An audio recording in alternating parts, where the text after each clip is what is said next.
So now that we're changing habits, we have to learn how to condition those habits. So yesterday I talked about replacing damaging habits with new ones, okay? You can't just get rid of old habits, you have to replace them. So let's talk about Cokes, right? I used to drink 10 Cokes a day, if you can believe it.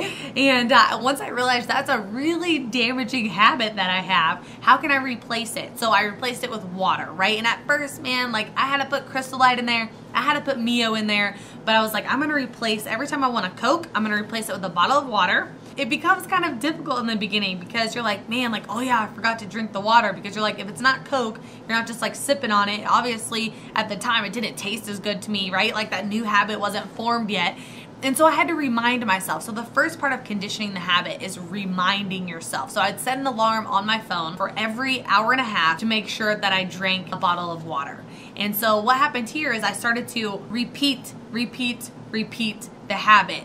And now it's like I drink water all day long and it's no problem. But when I was first introducing and replacing that new habit, you need to be reminded to do it, right? So set an alarm on your phone for whatever it is, that new habit, to make sure that you're doing it, make sure that you're implementing it into your everyday life. The second thing is that you need to rehearse the habit. So whenever, I set the habit of I need to go to the gym instead of, sitting on the couch and watching TV, I would see myself, and like when I was at work, you know how like when you're at work and you're working, you're like thinking like, oh, I can't wait to get home, like get on the couch and like eat some white chocolate covered pretzels or eat some like ice cream or whatever. Like you picture that in your mind, like you're rehearsing that experience in your mind.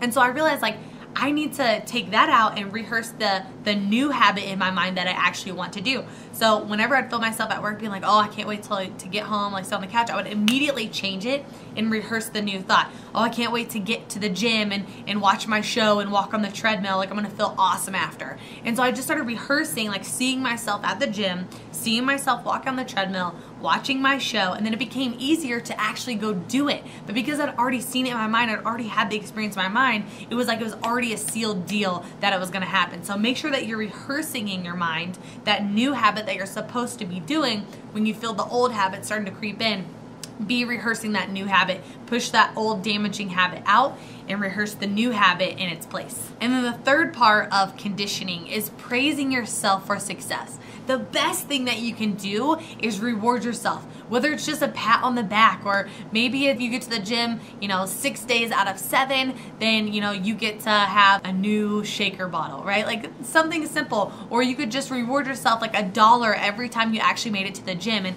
at the end of the month, like you get to buy a new workout top, or a new, or a new pair of shoes, or something like that. And then reward yourself for actually doing it. Because we all know, like, getting that prize at the end, getting that pat on the back, feeling good about ourselves and telling ourselves like, man, like I actually did it, I came through on it. You should totally give yourself all the praise and the reward for actually conditioning your new habits.